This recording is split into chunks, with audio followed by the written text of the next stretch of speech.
Hi everyone, welcome back to another video from Tech Basics. In this video, I'm going to be showing you how to change Cabify payment method.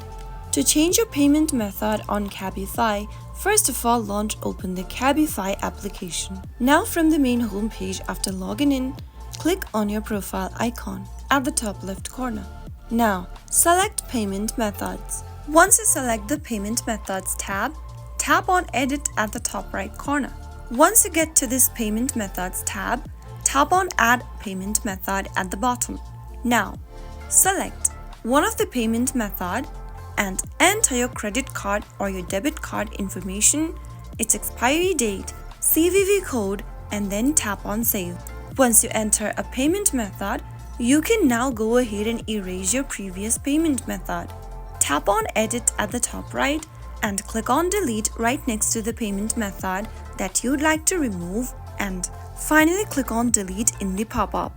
Doing this will now remove your previous payment method, and it will also add a new payment method for your Cabify account. So that is how it's easily done.